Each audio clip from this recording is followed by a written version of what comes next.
Olá pessoal, tudo bem? Meu nome é Xerxes Guzmão.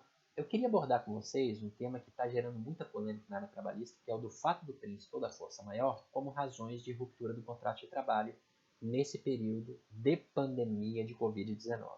Bom, vamos começar com o fato do príncipe e depois a gente analisa a força maior. O fato do príncipe está previsto no artigo 486 da CLT, segundo o qual atos do poder público que ensejem a paralisação da empresa, ainda que temporária, permita ao empregador transferir ao poder público o pagamento da multa do FGTS. Não é da integralidade das decisórias, mas da multa do FGTS. Ora, quais são os problemas do enquadramento da pandemia de Covid nessa hipótese legal? Que chegou a ser evocada, inclusive, por uma grande rede de churrascarias do Rio, né, dispensou seus empregados e os encaminhou ao governo do estado para pagamento dessas verbas decisórias, enfim.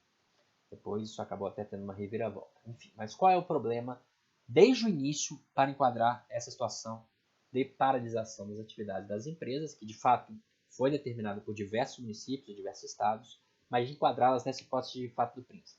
Primeiro, o fato do príncipe, de acordo com o texto do 486 da CLT, ele deve ficar configurado quando há uma paralisação total das atividades da empresa, ou seja, não é simplesmente um prejuízo, uma redução.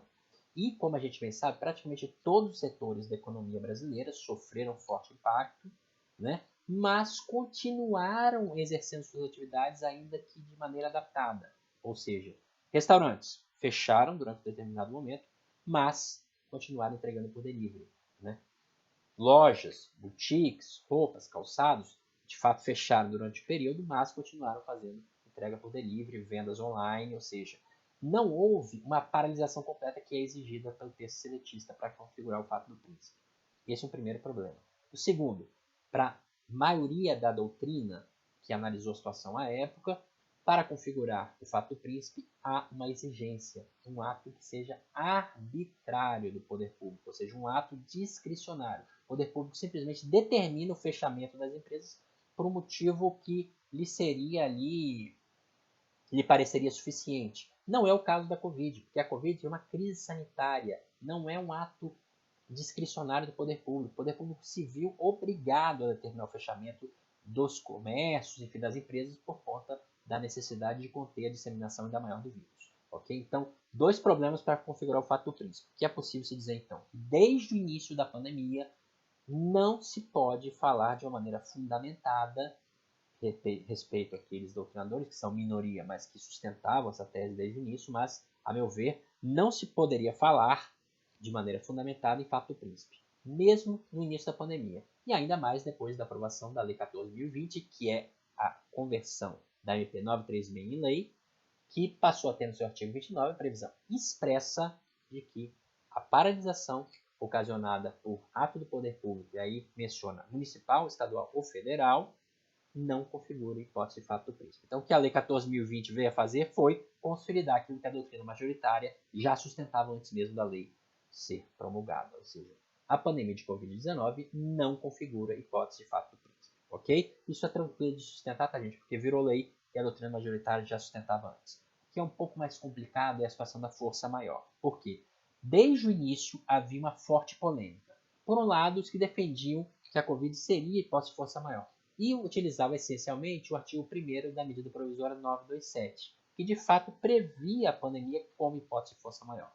No entanto, há um problema já na origem e há um problema mais recente para essa configuração da pandemia como força maior.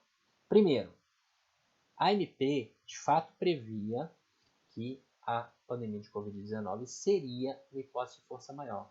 No entanto, pelos artigos 501 e 502 da CLT, para haver um direito do empregador a pagar pela metade algumas verbas decisórias, que é o grande interesse, obviamente, dessa configuração da força maior, há a necessidade de fechamento da própria empresa ou, no mínimo, de um de seus estabelecimentos, no caso, onde está o empregado dispensado.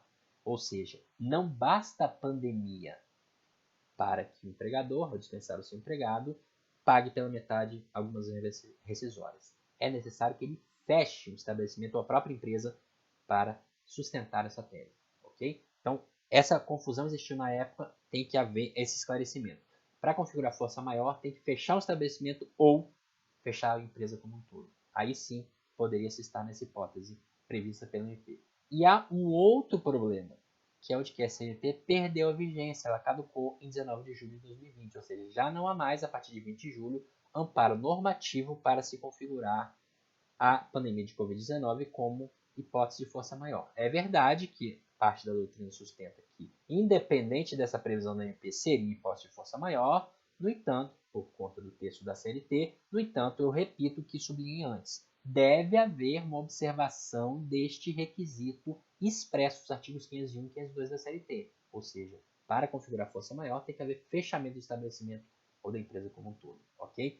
Por último, eu menciono que há parte da doutrina que sustenta que a força maior prevista da CLT estaria em contradição com o texto da Constituição, artigo 7º, 1º da Constituição, que exige uma dispensa, né, uma indenização pela dispensa imotivada, ou seja, haveria uma incompatibilidade no momento em que reduz a indenização. De todo modo, independente dessa corrente, o fato é que para configurar força maior pela pandemia de Covid-19 deve haver esse requisito absolutamente essencial: fechar estabelecimento ou fechar a empresa como um todo.